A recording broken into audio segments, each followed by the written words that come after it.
Irlande-France, quelle belle affiche. C'est à 16h, c'est du rugby bien sûr. 4e journée du tournoi Destination. Les Bleus défient la 2e nation mondiale après les All Blacks. Autant dire sur le papier, mission quasi impossible. Oui, mais voilà, les Bleus sont en résurrection après leur premier succès dans le tournoi. C'était il y a 15 jours face à l'Écosse. Les jeunes pousses, emmenés par la charnière Dupont-Ntamak, n'ont peur de rien.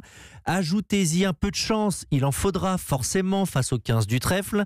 Et alors là, tout devient possible, enfin presque. Simon Rubin est là pour nous rappeler la réalité.